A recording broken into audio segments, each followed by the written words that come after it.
자, 회원님 반갑습니다. 2017년 2월 8일, 네, 오늘 수요일입니다. 수요일자 이슈 아침 시황방송 시작하려 합니다. 소리 체크하겠습니다. 잘 들리시면 숫자 1번 눌러주세요. 잘 들리시나요? 네, 들리시면 숫자 1번 눌러주시고요. 소리 체크 후에 잘 들린다고 하시면 시황 시작하겠습니다. 들리십니까? 마이크 테스트 잘 들리시나요? 잘 들리시네요. 자, VI방 잘 들리시고요. 공개방은요? 네, 잘 나고 있네요. 네, 양대는 여러 개죠. VI방과 공개방 모두 잘 들리시는 것 같으니까요. 아침 시황 진행합니다. 자, 이슈 어떤 이슈가 있었느냐, 미증시 어떻게 됐느냐라는 것도 궁금하시죠? 봅시다, 지금부터. 일단은 미증시 먼저 갑니다. 다우지수가 올랐어요. 네, 2만 포인트 넘습니다. 네, 2만 90.29포인트 마감이 됐습니다. 야, 참 미증시가 이게 신기해요, 그죠? 네, 우리나라 증시는 뭐 가다 말다 빠지고 다시 올랐다고 하는데 미증시는 계속 올라가요. 트럼프의 마법일까요? 네, 희한한 모습. 이렇게 될 수도 있나? 라는 생각이 듭니다. 어떻게 편향되게 미국이 강대국이긴 하고 전 세계 중심이 되어 있긴 하지만 국내 증시는 빠지고 지지분인한 상태에서 미증시는 올라가고 신고가 갱신하는 형태를 봤을 때 너무하다 생각이 들기도 합니다. 자, 월봉상 그림 보시면 양봉 나타나죠. 자, 주간 기준 보시면 급등까지는 아닙니다. 어느 정도 반등이 상승 이후에 유지가 되는 정도이지, 횡보라고 할까요? 박스권이라고 할까요? 정도이지 초급등이나 날아가는 모습은 아닌 것 같습니다. 횡보 길어지면은 결국은 이평을 닫고 떨어질 수가 있게 되는데 2100포인트, 2만 1000포인트 이상 올라오는 게 아니라 2만 포인트 초반 살짝 넘어갔다가 오락가락하고 있는 형태입니다. 자, 일간 기준 보시게 되면 전거래일 날 윗골이 달렸습니다. 신고가 갔다 왔어요. 여전히 이평선 자리 영역에서 위아래 흔들림, 파동 정도의 모습이 아닌가라는 생각이 듭니다. 크게 가지 못하고 있어요, 지금 아직까지는. 그렇죠? 자, 그러다 보니까 이거 이러다 떨어지면 아플 텐데 라는 생각이 듭니다. 그렇겠죠. 이러다 빠지면 아프니까. 애매합니다. 애매해요. 자, 나스닥 연봉 신고가 역시나 갱신 중입니다. 월봉상 그림 봐도 마찬가지, 주봉상 그림 봐도 똑같습니다. 일봉은요, 다우 일봉과 나스닥 일봉이 거의 비슷한 그림을 나타납니다. 이평선 중심에서 위아래 파동이 나타나고 그 간극을 벌려주는 모습인데, 전거래일 같은 경우는 둘 다 조금 떴다가 윗골이 달리고 신고가 달성을 하고 내려오는 모습입니다. 그럼 왜 이런 모습이 나왔느냐 알아야겠죠. 그렇죠? 어디서 알 수 있습니까? 뉴욕 마감 뉴스 보면서 왜 미증시가 이런 모습을 나타내는지 봐야겠습니다. 자, 뉴욕 마감, 나스닥, 다우, 유가 하락 등 악재에도 사상 최고치를 찍었다고 되어 있습니다. 안 들리는 분 계세요? 잘 들리실 텐데 다시 한번 리셋할게요. 잘 들리실 겁니다. 이제 사상 최고치 찍었다고 되어 있습니다. 자, 뉴욕 증시가 유가 하락, 미국 무역 수지 적자 확대라는 악재가 있었음에도 불구하고 소폭 상승했다고 되어 있습니다. 나스닥 종합지수는 사상 최고치예요. 자, 전날보다 나스닥의 경우는 10포인트 올랐어요. 나스닥 종합증시가 지수가 장중 사상 최고치인 5689.60을 찍었다고 되어 있죠. 다우존스 산업지수는 37.87포인트 상승하면서 290.29를 마쳤습니다. 장초반 사상 최고 2,155.35를 터치했고, S&P 500 지수 역시 0.52포인트 떨어졌나요? 반면 떨어지면서 2,293으로 마감됐어요. 에너지가 빠졌습니다. 필수 소비재 상승했습니다. 자, 내용 보겠습니다. 뉴욕 증시는 여기서부터 중요한 거예요. 11월 대통령 선거 이후 규제 완화. 자, 규제 완화를 하게 되면 사업자들이 할 수 있는 일들이 많이 생길 것이고, 그동안 미뤘던 것들, 문제됐던 것들을 해결할 수 있다는 얘기죠. 세금 감면. 자, 역시 기업들에게 좋은 얘기입니다. 기업가 출신이기 때문에 그런 부분이 나온 것 같아요. 트럼피 오타가 있는 트럼프죠. 트럼프 정책 등이 경제 성장을 가속화할 것이다 라는 기대감 때문에 상승을 보였습니다. 하지만 증시 랠리의 엔진 정지 신호가 나타나고 있다고 되어 있습니다. 투자자들이 법제정과 기업 실적 등 구체적 확신을 기다리면서, 자, 그러니까 말하자면 이런 거예요. 우리가 흔히 결혼할 때 그런 얘기 많이 하죠. 남자분들이 그런 얘기 많이 합니다. 자기야, 나랑 결혼하면 손에 물 한 방울 안 묻히게 살게 해줄게. 공주님처럼 모실게 라고 말을 하죠. 그런데 실상은 어때요? 어떻게 물을 안 묻히고 살아요. 저희 집사람도 어저께 설거지 하느라고 손에 물 묻히더만. 제가 지금 해줬습니다. 지금 늦게 들어가는데 감기 걸렸다 그래가지고 제가 집에 헹궈놓은 거 헹구면 한대 된다 그래가지고 헹궈놓고 정리하고 막 같이 밥을 먹고 했는데 물을 어떻게 안 묻힙니까? 말이 되나요? 그죠? 공주님처럼 모실게. 어느 공주가 집에서 빨래하고 설거지하고 청소하고 합니까? 예? 어렵잖아요, 솔직히. 근데 약간 그런 분위기입니다. 세금 감면, 규제 완화, 경제 성장 가속화할 것이고 기업들에게 좋은 회사, 좋은 국가가 되겠다라고 해서 많이 들어와라, 뭐 공장 지어라, 에? 라고 얘기 나왔었는데 이게 법적으로 뭐 진행된 부분이 없죠. 기업 실적 등에 대한 확신이 나온 게 없습니다. 그러다 보니까 조금 이제 걱정을 하는 모습인 것 같아요. 전문가들이 기업 실적은 양호하지만 투자자들이 투자를 조심스럽게 만드는 다수의 불확실성에 잡혀있다. 왜? 경기가 이상해요. 상태가 이상해요. 지금 전 세계적인 분위기가. 만만한 시장이 아니라는 거죠. 그러다 보니까 좋을 줄 알았는데 만약에 안 되면 어떡하지? 라는 걱정을 한다는 거죠. 그렇죠? 자, 이날 발표된 무역 수지 적자 확대도 경제적인 우려를 더했습니다. 미국의 지난해 무역 적자 규모가 전년 대비 0.4% 증가하면서 5,023억 달러로 4년 내 최고 수준을 기록했습니다. 적자 규모가 최고예요. 달러 상승했습니다. 자, 시장의 불안성을 또 가속할 만한 얘기가 들려옵니다. 뭔가요? 3월 금리 인상 가능성 제시. 페드 관리의 발언이 이렇게 나왔습니다. 3월 달에 금리 인상 할 수도 있지 않을까라는 식으로 얘기가 나온 것 같아요. 자, 그러면서 우리 작년에 많이 봤잖아요. 금리 인상 가능성 얘기 나오고 이슈 되게 되면 어떻게 돼요? 쭉 빠지죠. 쭉 빠지고 안 가죠. 그 얘기예요 지금. 3월 달에 금리 인상 가능성이 있다는 얘기 나오면서 가능성이죠. 걱정이다. 그러면은 시장이 불안하기 때문에 안전자산 달러는 올라가죠. 프랑스 선거에 대한 우려 때문에 유로화 약세가 또 달러 상승을 이끌었습니다. 그러니까 내부적으로 금리 인상 때문에 달러 강세, 외부적으로 유럽의 이제 프랑스 선거에 대한 우려 때문에 유로 약세 나오니까 반사익으로 달러 강세, 달러 강세는 이어지고 있다는 얘기입니다. 엔달러 환율이 0.52% 올랐습니다. 패트릭 하커 필라델피아 연방준비은행 총재가 3월 연방공개시장위원회 FOMC 회의에서 금리 인상을 지지할 수 있다라고 밝혔다고 합니다. 그는 또한 올해 3차례 금리 인상에 대한 지지를 유지했습니다. 큰일 났어요 진짜. 뉴스 나온 것처럼 재작년에 대출받아 집을 샀는데 은행 금리가 변동금리였나 고정금리였나 모르겠네. 6개월 변동이었던 것 같은데 올라오겠죠. 안 그래도 그 얘기 나옵니다. 지금 뭐 신용 인플레 얘기 나온 것도 있었고요. 그 다음에 각 가구당 8천만 원 이상의 대출이 껴있다, 빚을 지고 있다라고 나와줬고요. 금리가 올라오게 되면 금리 때문에 지금 망하는 사람들이 생길 거라는 얘기 나옵니다. 지금 걱정이에요. 금리 인상 그 부분들이 그죠. 그래서 시장 불안감이 또 가속할 수 있는, 오를 수 있는 문제거리가 있다라는 겁니다. 자, 국제유가가 하락을 이어갑니다. 3주 내 최저 수준은 떨어졌어요. WTI는 전날보다 84센트 빠지면서 52달러대 초반, 51.17달러. 런던 아이스 선물거래소 4월분 북해산 브렌트는 배럴당 67센트 떨어지면서 55달러입니다. 50달러대 초중반 정도를 유지하고 있는 나쁘지 않아요. 이 정도면. 이 정도면 뭐 큰 문제 없다라고 보여지는데 뭐 조금 오르고 조금 빠지는 거에 너무 일일비하시는 경우가 계신데 그럴 필요가 없습니다.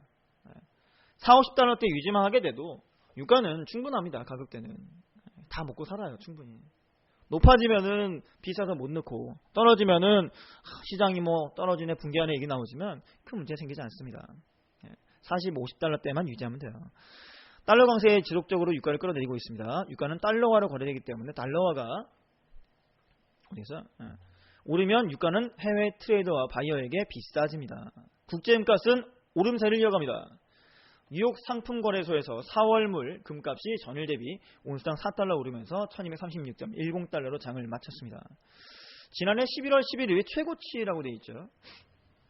시간의 단일가 매매 종료되었습니다. 시장에서 연방법원 판사들이 트럼프 대통령의 반이민 행정명령을 반대할 경우 금과 같은 안전자산 수요는 급등하고 반대의 금값은 급락할 수 있다라고 예상하고 있습니다. 참 트럼프가 이제 금값을 좌지우지합니다. 그죠? 참 이게 그 인물은 인물이에요. 그죠? 미국 대통령 된 것도 인물이지만 그의 발언 이런 것들을 봐도 그렇고 대단한 사람이긴 해요. 근데 뭐 좀 세금 문제도 있고 뭐 그렇습니다. 자, 그래서 금값 얘기가 잠깐 들려왔고요. 이렇게 해서 마감했는데 뭐냐? 일단은 유가 하락에 대한 악재와 함께 무역 수지 적자가 최고치라는 것 때문에 악재가 되긴 합니다. 악재가 되고 그 다음에 3월 이후에 FOMC 금리 인상 얘기도 있고 악재만 계속 나오는 분위기예요. 악재만 나오는 분위기인데 달러 강세 지금 나타났고요. 금값도 오름 나타났다. 그리고 미증시는 신고가를 한번 갱신했다. 이게 떨어질 만한 내용들인 것 같은데 안 떨어져요. 대단하죠. 네. 자, 국내 증시입니다. 코스피, 코스닥. 코스피는 연봉은 티가 안 나요. 그렇죠? 네. 월봉 가볼까요? 월봉은 음봉입니다. 자, 좀 확대를 해볼게요. 조금 확대해 봅니다. 제가 이런 얘기 한 적이 있습니다. 뭐 들으면 뭐 싫어하는 사람도 있겠죠. 지수 빠집니다. 하락합니다. 위험합니다. 하면은 아유 왜 그러니 올라간다고 해야지라고 할 수도 모르겠지만 조정이 나와준 다음에 가면 되는 거죠. 중심선이라면 2000포인트 초반 정도일 것입니다. 2달 동안의 양봉으로 들어올렸고 이번 달에 코스피가 월봉이니까 음봉으로 좀 눌러줄만 해요.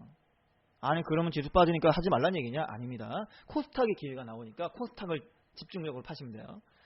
코스피의 경우는 2달 동안의 양봉과 함께 이번 달에 십자형 음봉인데 조정이 나와주면서 2000포인트 부근 정도 내려올 가능성이 일부 있습니다. 그렇죠? 월봉 형태입니다.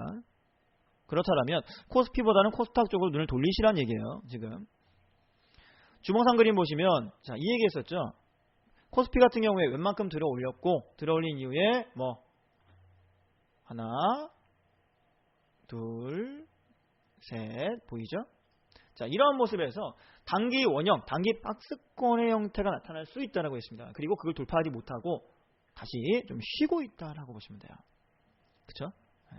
그러면 코스피는 단기 대응을 필요해요. 지금 코스피 종목들은 단기 대응으로 치고 빠지고 해야 되고요. 코스피 일봉상 그림 봐도 2평 다 주고 있고 거기서 버티고 있어요. 2070에서 60포인트 후반 정도에서 2평 타고 올라오고 있는데 2100포인트 돌파가 만만치가 않습니다. 녹록치가 않은 시장이에요. 그리고 그걸 끌어올릴 만한 이슈나 뉴스나 모멘텀이 없어요. 내용이 안 나옵니다. 그래서 못 가고 있어요. 근데 만약에 트럼프가 대통령이 되면서 미증시가 급등했잖아요. 상승했잖아요. 상승에 나타났잖아요. 트럼프 같은 사람이 대통령이 된다라고 한다면 어떨까요? 단기적일지 모르겠지만 어쨌든 코스피가 다시 한번 2100포인트 이상 한번 오를 수 있는 발판이 되지 않을까라는 생각을 해보기도 합니다. 네, 그죠? 그러니까 얘기 나온 것들이 뭐냐면 우리 그 전문가들이나 다른 사람들 얘기를 다 들어보게 되면 국내 증시의 상승이나 경기가 좀 나아지기 위해서는 뭐가 필요하냐? 빨리 결론이 나와야 된다고 했습니다. 뭐 탄핵에 대한 결론이 빨리 나와야 된다. 그래야 뭐 죽이 되든 밥이 되든 결과가 나오는데 지금 질질 끌면 끌수록 안 좋다라고 얘기 나옵니다. 빨리 결과가 나오고 좀 강한 지도자가 나와야 되고요. 강하면서 좀 좋아야겠죠. 네. 원래 그런 얘기가 있어요. 이거는 방송에서 말하기는 좀 그렇지만 무슨 보존의 법칙이 있죠. 무슨 보존의 법칙, 질량 보존의 법칙, 뭐 총량 보존의 법칙 이런 게 있는데 미국 대통령과 우리나라 대통령을 이제 좀 비교해 보면서 예전에 우리나라 정치 잘했던 대통령 그리고 미국의 정치 못했던 대통령 이렇게 비교해 본다라면 옛날에 오바마 대통령 할 때 우리 대통령 나왔잖아요, 그죠? 그리고 우리나라의 노무현 전 대통령 지금 고 대통령 잘하셨다고 많이 얘기하잖아요. 그때 미국에서는 문제가 많았죠. 그래서 지금 트럼프가 되면서 이번에 만약 대통령이 누가 나온다라면 정말 좋은 사람이 나오지 않을까라는 얘기가 나와서 좀 기대를 해볼 수 있습니다. 그렇게 되면 터질 수 있다는 거죠. 근데 지금 그거 안 나오면은 특별한 기대를 하기 힘들 것 같습니다. 자, 코스닥 넘어갑니다. 아이고 음봉입니다. 아이고 큰일 났어요? 아니요. 저는 좋게 봅니다. 재작년부터 얘기했던 거잖아요. 재작년부터 계속 얘기했던 거잖아요. 2년 전부터 얘기했던 거잖아요. 2015년 연말부터 2016년 600 깨지면 땡큐 2017년 양봉 예상할 수 있는데 아래 꼬리 달리고 600 근처 또 오면 땡큐 그 다음 가주면 700 가주면 땡큐 떼땡큐. 왜? 대선 나오니까. 어쨌든 올해 안에 대선 무조건 치르니까. 조기가 될지 정상적으로 갈지 모르겠지만 무조건 치르잖아요. 그러면 올라야죠. 코스피 오르겠어요? 코스닥 오르겠어요? 이게 코스닥 연봉이고 이건 코스피 연봉입니다. 위치상으로 코스닥이 훨씬 더 쉽겠죠. 코스닥을 보라는 거예요. 그래서 코스닥의 월봉 형태 이번 달 음봉입니다. 자, 근데 이번 달 음봉 나오면서 지난달과 겹쳐지죠. 2달 동안 음봉이 나옵니다. 아유 빠진다. 아니요. 눌러준다. 자, 빠진다와 눌러준다의 차이는 분명히 있습니다. 빠진다는 하락이 계속 이어질 거라고 볼 수 있는 거고, 눌러준다라는 경우는 상승이 나오는 중에 살짝 쉬어간다라고 보시면 돼요. 600 이하에서 올라갔다가 내려왔는데 600 부근이나 초반까지 내려와서 다지고 눌러주고 꼬리 잡고 심 모아서 다시 튀면 됩니다. 시기적으로 정확하게 지금 맞는 시기예요. 종목을 다시 잡아갈 시기고 모아갈 시기입니다. 이게 나오는 생각해 보십시오. 2006년도 7년도 모습 보세요. 여기서 눌렀다가 올라가면 쫙 잘하면 800도 기대해 볼 수 있어요. 잘 터지면. 코스닥을 잡아야 됩니다. 코스닥입니다. 자, 주봉상 그림 보시면 600포인트 초반 10포인트 이하 내려왔죠? 근데 저는 걱정 안 해요. 오히려 우리 VI방에 제가 리딩하고 있는 VI방이 매집 중입니다. 종목을. 2개 확실한 매집. 1개 밑에 내려오면 더 잡을 거고. 하나는 플러스예요 또. 중장기 잡아놓은 거 하나 수익이에요. 플러스입니다. 왜요? 좋은 내용이 있어요. 네. 자, 그러면서 종목들은 이런 위치들에서 좀 잡아볼 필요가 있다라고 보시고요. 너무 겁낼 필요가 없습니다. 자, 뉴스 넘어갈게요. 이제 시간 36분인데 기사가 11개가 있어요. 네.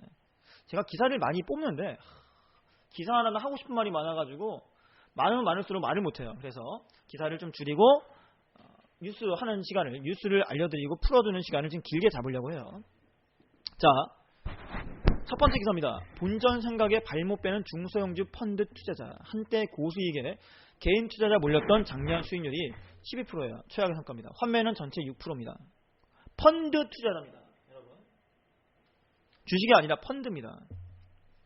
대형주가 실적이 좋아서 부진이 이어질 것이다. 그러니까 삼성전자 엄청 갔잖아요. 선호달 시차돈 분산 환매도 방법. 그러니까 펀드가 어려운 이유가 그거예요. 한 3개월, 6개월 뒤를 알 수 있으면 펀드 들어놓으면 벌 수 있습니다. 알 수 있으면이에요. 그런데 미래를 모르죠. 당장 오늘 장 마감할 때 어떻게 끝날지도 모르고 내일 이 종목이 상승할지 하락할지도 모르는데 펀드를 들어놓게 되면 이거를 뭐 환매 신청해도 당장 현금 뽑는 것도 아닐 거고 매수 투자한다 그래가지고 당장 살 수 있는 것도 아니고 어렵잖아요. 그리고 한 종목이 아니기 때문에 분산으로 가기 때문에 어렵습니다. 그렇죠? 중장기 투자를 해가지고 지금 시장 전체적으로 올라갈 거다. 예를 들어 섹터를 하나 구분한다 그러면 지금 뭐 반도체 업종 섹터가 괜찮을 거 같은 반도체 관련 펀드를 들었다고 칩시다. 이게 올 중반과 연말까지 쭉 올라갈 걸 예상하고 있고 그게 확실하게 보여준다라면 투자해놓고 기다리면 돼요. 그런데 그게 아니라면 지금 시장이 이 모양 이 꼴인데 어렵죠. 작년 연말까지 삼성전자가 거의 다 끌어올렸습니다. 대형주들이 끌어올렸기 때문에 중소형주가 힘들었어요. 그런데 우리 여러분들 잘 아시는 거, 공개만 계신 분들이나 특히나 많은 분들이 잘 아시는 거 뭐 있습니까? 물리면 안 팔아요. 안 팔아. 왜 안 팔아요? 손해보기 싫어서. 주구장창 가져갑니다. 30% 빠지고 50% 빠지고. 지금 펀드에서 그 모습이 나오고 있다는 거예요. 성과가 부진합니다. 중소형주 펀드에 가장 많은 돈이 몰렸던 시기가 2015년도예요. 2015년도. 위로 갈게요. 중소형주는 대박 투자처라는 소문 돌리면서 1조 7,500억이 들어갔습니다. 같은 기간에 주식형 펀드 3조 2천억이 넘는 돈이 빠져나갔어요. 주식형 빠져나가서 뭐예요? 일반 주식형 빠져나가가지고 펀드 쪽에 몰렸대요. 수년간 중소형주가 강세를 보이면서 돈이 많이 몰렸었는데 가치가 높게 평가됐다. 그러니까 싼 종목이었는데 사람들이 좋다 하면서 막 몰려드니까 올라가겠다 당연히 고평가가 되는 거예요. 막 몰려드니까.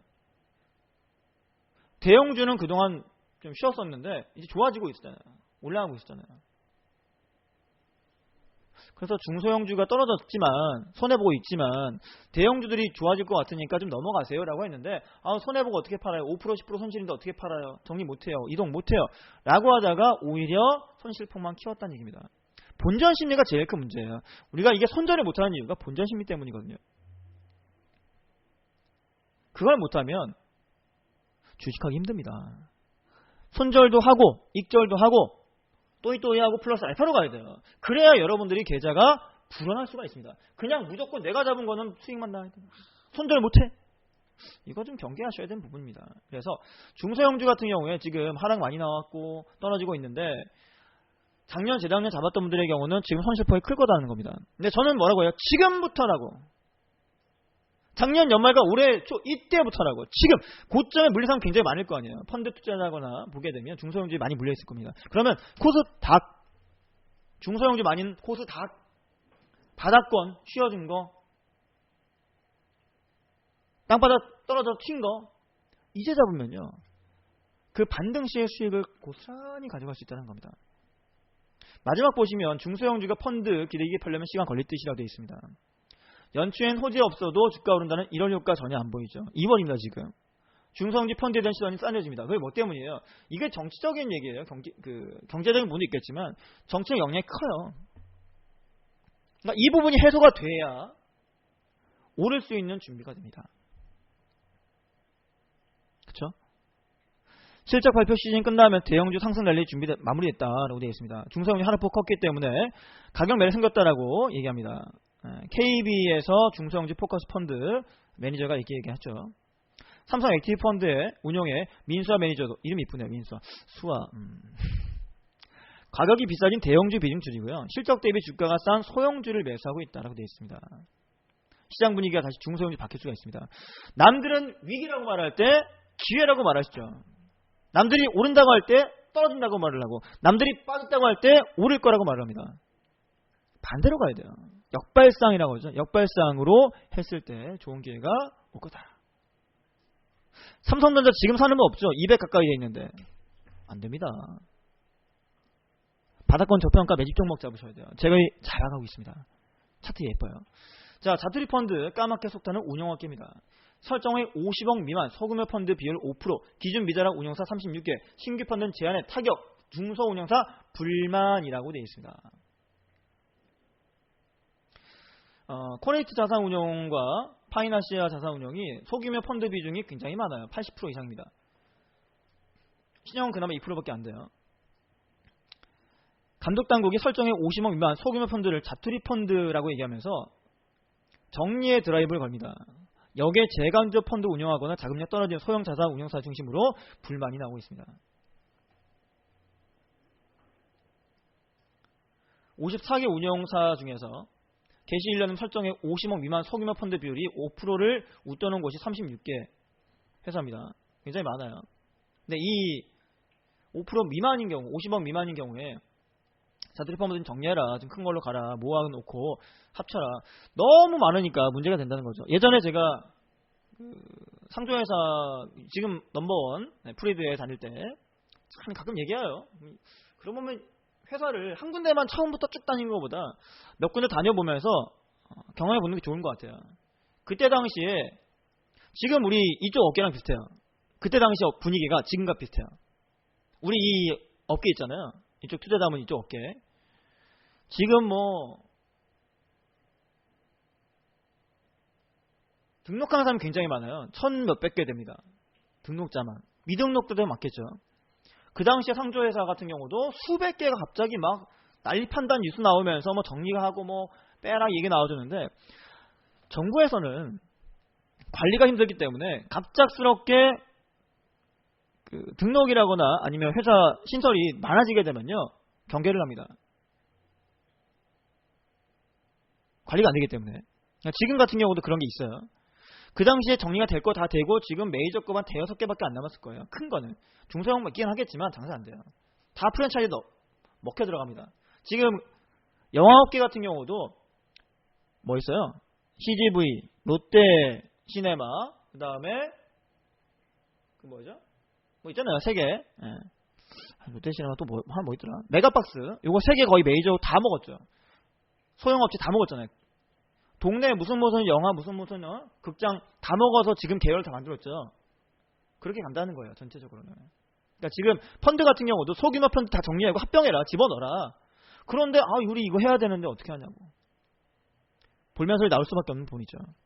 그러니까 만약에 많은 그 상품이라거나 회사들이라거나 이런 것들이 늘어났잖아요. 그러면 통합하는 전략을 가야 돼요. 대형으로 가거나 통합해가지고 연합으로 가야 돼요. 그렇지 않고서는 살아남기 힘듭니다. 뒤로 보시면 자산운용업계 대규모로 자투리 펀드 청소에 나섰다. 미래에셋 자산운용이 지난해 101개 소규모 펀드 정리했어요. 볼게요. 표시해드릴게요. 보기 편하시라고. 너무 열심히 하나? 너무 세게 하나? 살살 부드럽게 가겠습니다. 미래에셋 자산운용이요. 지난해 101개의 소규모 펀드를 정리했어요. 101개 정리했습니다. 1월 말 기준 미래에셋 자투리 펀드가 20개밖에 안 되고요. 소규모 펀드 비율 3.6%로 규정을 충족했어요. 하나투자신탁운용도 71개 달하는 소규모 펀드 정리했고요. 신한 BNP 파리바 자산도 48개, 키움 자산운용 38개, 동부 32개, IBK 28개, 베어링 22개 등 자투리 펀드를 해산하거나 통폐합했습니다. 이게 있잖아요. 통폐합으로 규모를 늘리거나 연합을 만들거나 해야 된다. 그러니까 우리 이쪽 업계도 마찬가지입니다. 네, 이거는 우리 회사에 얘기하는 거예요.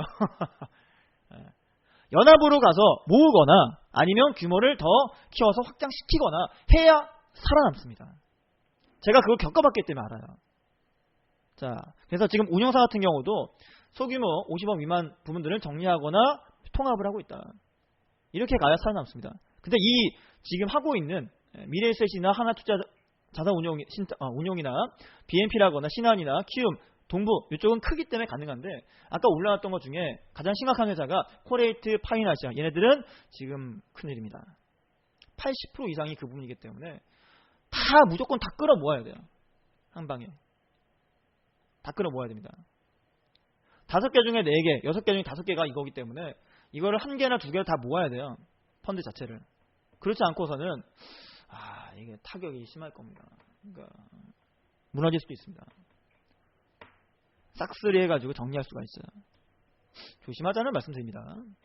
자, 그 다음 상장기업 공목 절반, 공모가 이하. 이게 뉴스 하나만 딱 봐도 뉴스 한 3개만 있어도 57분까지 얘기하겠네. 재밌죠, 여러분? 저만 재밌나요? 저만 즐거운가? 뉴스 보면서? 이런 얘기들을 풀어주고 설명해주고 같이 얘기할 때 저는 아주 재밌습니다. 즐겁습니다. 네, 잠깐만요. 한번 물어볼게 있어가지고. 미래에 대한 길이나 방향성이 나와요.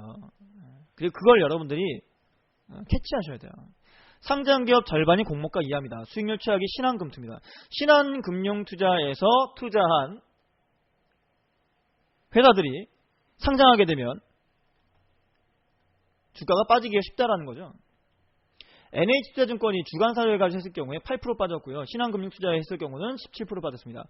제일 수익률 좋은 게 어딘가요? 한국투자증권이 제일 좋네요. 자, 그럼 여러분들이 주간사, 상장 주간사를 볼 때 어떤 회사가 상장 주간사로 선정이 됐고 언제 상장한다 이게 나와줄 때요. 요거를 하나쯤 출력하셔가지고요. 뽑아 놓으세요. 신규 상장 IPO 한다 그랬는데 주간사가 신한이네? 찝찝한데. 주간사가 한국투자증권이라거나 미래에셋 대우라거나 키움이나 하나증금융이다. 볼까? 이런 식으로 생각을 해야 됩니다. 물론 100%는 아닙니다만 확률로 보는 거예요. 비율로 보는 겁니다. 증권사별로 IPO 주간 실적이 한국투자증권이 제일 많았고요. 신한금융이 제일 많은데 신한금융은 100, 한국투자증권 오케이 이렇게 보시라는 얘기입니다. 정의됐어요. 한 방이에요. 이거는 간단하죠. 공모가 대비했을 때도 떨어진 것도 많이 있긴 한데 그래도 전통의 강자 한국투자가 잘 선별한다. 영화투자나 엔터투자 같은 경우는 IBK가 기업은행이 잘한다 그랬죠. 그러니까 영화투자사나 배급사 얘기 나올 때 거기에 대성창투도 잘해요. 그런 부분들이. 대성창투라거나 IBK 쪽에 투자가 들어왔다 그러면 한번 할만합니다. 그리고 IPO 같은 경우는 신한이 주관한다 그러면 좀 살짝 피하고 한국투자한다 그러면 나쁘지 않을 것 같다고 예상이 된다라는 정도 보십시오. 자, 그리고 발행이 다시 늘고 있는 재테크, ELS 가입할까 말까? 안정성에 대한 얘기를 하고 수익률을 앞세운다고 했는데 발행이 증가되고 있대요. 기초자산 급락 가능성과 상한 조건 비율 낮은 상품 골라야 된다라고 되어 있습니다. 근데 이게 지금 메이저가 잘 안 되고 있죠. 한 번씩 이제 시장이 안 좋거나 할 때 나옵니다. 시장이 어렵죠? 고르기 힘들죠? 이거 ELS, ELB 어쩌고저쩌고 ELW 나쁘지 않습니다. 뭐 주가 기준해가지고 연계해가지고 뭐 안정성 있다? No! 주식이 더 낫습니다. 오히려 돌고 도는 거예요.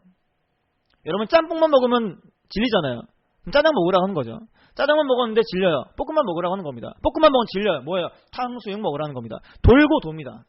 금융 상품 같은 경우도 지금 시장이 이러고 팍 떨고 뭐 별게 없으니까 다른 상품들이 내놓고 있는 겁니다. 그러니까 패션 같은 경우도 땡땡이 뭐 유행했다가 코트가 유행했다가 뭐 핫팬츠나 짧은 게 유행했다가 돌고 돌잖아요. 그런 느낌이에요 지금. 가입할까 말까 이게 나와주는데 한 우물 파는 게 좋습니다. 일단은 그래야 거기서 전문가가 될 수 있습니다. 참고만 하십시오. 이 상황 구조부터 이거 위험 부담이 또 있어요. 이런 것들도 조심하셔야 되고요. 자, 고위험 브라질 국채의 부활. 슈퍼리치가 한 달 만에 4천억을 베팅했대요. 왜 그럴까요? 어차피 시장 그냥 그렇고 파동도 원래 안 나오고 재미도 없어요. 그러면 복권 같은 개념입니다. 무배당 보험 아시죠? 무배당 보험은 뭐냐면 무배당이라는 얘기는 나중에 환급이 없다는 거예요. 보험 자체가. 정리수익 보험 같은 경우는 내가 돈을 넣고 하다가 중간에 뺄 수가 있어요. 근데 무배당의 경우는 안 줍니다. 사망 같은 경우 한다면 죽지 않으면 거의 안 들어와요. 돈이. 뭔 말인지 알겠죠? 복불복입니다. 어차피 시장도 그렇고 파동도 안 나오고 뭐 할 게 없기 때문에 브라질 쪽에 위험 부담은 크지만 터지만은 크게 간다. 하자. 이런 식으로 가고 있다는 겁니다. 고위험이에요. 이런 거 조심하셔야 돼요. 예전에 브릭스 이런 거 해가지고 많이 법문도 계실 텐데 그 벌었던 거 지금 어떻게 됐을까요? 거의 다 사라졌을 겁니다. 위험 부담 큰 것들은 좀 피하시긴 하는데 재미가 없으니까 워낙에 일부 소액 정도로 한번 테스트하는 건 나쁘지 않을 것 같다. 리스크가 크기 때문에요. 비과세의 연 10% 이자 매력 이만한 거 없다. 근데 잘못하면은 똑 떨어지니까 일부 정도로 테스트만 하는 게 좋습니다. 넘어갈게요. 경기회복 절세 효과의 브라질 국채 비중 확대 얘기 나옵니다. 자, LG전자 얘기입니다. 신사옥. 미국의 신사옥 얘기 나오고 있죠. 투자 얘기 나옵니다. 돈도 많이 들어가요. 3억 달러 들어간답니다. 북미 공약 쟁거름. 트럼프가 기업들한테 푸시를 합니다. 우리 국가에 안 넣으면은 너네 장사 못하게 할 거야. 겁을 주니까 들어가는 거예요. 2019년 연말까지 뉴저지주에 신사옥 건립키로 했습니다. 트럼프 미국 투자 부흥 및 핵심 역량 결집도 2석 2조예요. 2석 2조. 얘기 나오는데 LG전자가 글로벌 마켓 시어를 많이 못 가져가는데 이걸 통해 가지고 미국에서 확대를 좀 하려고 하는 계획인 것 같습니다. 장기적인 계획인 것 같아요. 그렇죠? 성공을 할지는 모르겠지만 일단은 삼성보다 LG가 조금 더 이런 부분들에 대한 손을 빨리 잡고 있는 것 같습니다. 잠깐 보시면 돼요. 우정사업본부 국내 헤지펀드 투자 묘수 찾아라. 기관 투자 최초 국내 헤지펀드 투자 시도를 하고 있다고 합니다. 그러니까 공기업이라거나 이런 부분에서도 투자가 많이 나오죠. 방법을 찾고 있다는 겁니다. 뭐든 찾아야 돼요. 한국 투자에 대한 접점을 찾아라. 한국 글로벌 헤지펀드에 대한 얘기 나와주고 있는데 우정국도 돈이 많아요. 돈이 많습니다. 어떻게 굴리냐가 중요해요. 건강보험은 뭐 흑자 얼마 나왔다고요? 잘 굴려야 되는데 우리 같은 쪽에 만약에 한다 그러면 잘 굴릴 수 있는데 방송 듣고 계신 기관 투자자분들 연락 주십시오. 사무실로 전화번호 아시죠? 010땡땡땡땡으로 문자 주시면 저희가 좋은 방안들을 알려드리겠습니다. 회사에 저한테 하면 안 돼요. 저는 몰라요. 자, 자본시장 개혁 3.0 기업 지배구조 앞서가는 일본 뒤처지는 한국. 일본이 잘하고 있다는 얘기죠. 일본이 원칙적으로 준수하지 도입하지 않는 경우 이유를 설명하라는 원칙 준수 예외 설명 방식 채택하고 있는데 증권거래소가 상장사에 대해서 엄격히 관리 감독합니다. 관리를 철저하게 해야 되고 그 부분에 대한 준비가 돼야 되는데 뭐 어영부영하다가 지금 내주고 막 그런 분위기예요. 일본 쪽에 골마 터진 오너리스트가 기업 지배구조 개선에 기폭제가 되었다. 그래서 더 강화하고 불해가지고 준비하고 해서 좋아졌다는 거죠. 좀 가져와야 돼요, 이런 것들은. 우리도 망하기 전에, 오너리스크 때문에 망하기 전에 그런 부분들을 가져와서 사용하자는 거죠. 써야 됩니다. 써야 돼요. 타산지동이라고 하죠. 일본이 망하기 전에, 무너지기 전에. 지금 우리와 비슷합니다. 지금 일본의 좋은 정책이나 이런 것들은 우리가 좀 가져오고 수입해 올 필요가 있어요. 다른 거는 필요 없지만. 그렇죠? 네. 아베도 이런 것들은 좀 잘하고 있는 것 같아요. 네. 글이 깁니다. 네, 빨리 갑시다. 네. 자, 달러. 대사당 3월 금리 인상 가능성 아시죠? 아까 봤으니까. 요것 때문에 달러가 강세를 보였다. 자, 빚도 않고 떠나는 개성공단 입주 기업들 폐쇄된 지 1년 됐죠. 10개 중에 4곳 대안이 없어요. 70여 곳이 대출 상환 압박을 받고 있습니다. 북한과의 관계 개선이 안 돼가지고 또 망하는 회사가 생긴다는 거예요. 이게 또 경기에 큰 문제가 되고 부담이 됩니다. 그래서 해외로 가야 되는데 못 가요. 돈도 없고. 대안이 없다. 정부에서 이걸 좀 방안을 만들어 줘야 됩니다. 잘 부탁드립니다. 네. 마지막 비용 감축. 이거는요. 여러분들이 많이 아실 건데 뱅크 오브 아메리카 무인지점 3곳 오픈했대요. 인건비랑 비용 절감을 위한 자구책이라고 합니다. 근데 인건비용 굉장히 중요합니다. 고정비가 줄어들어야 회사가 오래 갈 수 있어요. 매출이 안 나와요. 힘들어요. 고정비 줄입니다. 인건비 적입니다. 감축을 합니다. 인원 3분의 1 삭감합니다. 아시죠? 미국이 공장이나 이런 것들을 미국 들여와라 라고 하니까 어떻게 해요? 공장을 들여오긴 하는데 무인화로 바꿉니다. 무인화 내지는 최소 인력만 돌릴 수 있게 바꿔버려요. 그러니까 기계가 다 쓰는 거예요. 로봇으로 다 돌려버리고 해외에서 공장할 때 인건비 싸니까 500명 가지고 하던 거를 미국이 집어넣을 때는 기계로 다 대체해가지고 10명으로 돌릴 수 있게끔 바꾼다는 거예요. 지금 은행 같은 경우는 ATM 많이 확장했잖아요. 그런 식으로 금융업계에서도 이런 감축. 여러분들 제가 이거 정말 경고하고 가장 중요한 얘기인데요. 5년, 10년 안에, 5년 아닙니다. 제 생각은. 5년 안에 여러분들이 확실한 자금을 모으지 못하면 힘들어집니다. 또 많이 버셔야 돼요. 뭐 어떻게 해야 돼요? 어떻게 하셔야 됩니까? 방법이 있어요? 없어요? 없잖아요. 같이 벌어야 됩니다. 함께 하십시오. 자, 오늘 수요일입니다. 수요일은 수익 나는 하루. 오늘도 대박 나시고요. 여러분, 선재공님께 마이크 넘기고 오늘 시황 여기서 마무리합니다. 오늘도 대박 나십시오. 지금까지 레드캔들이었습니다. 선재공님 마이크 넘겨드립니다.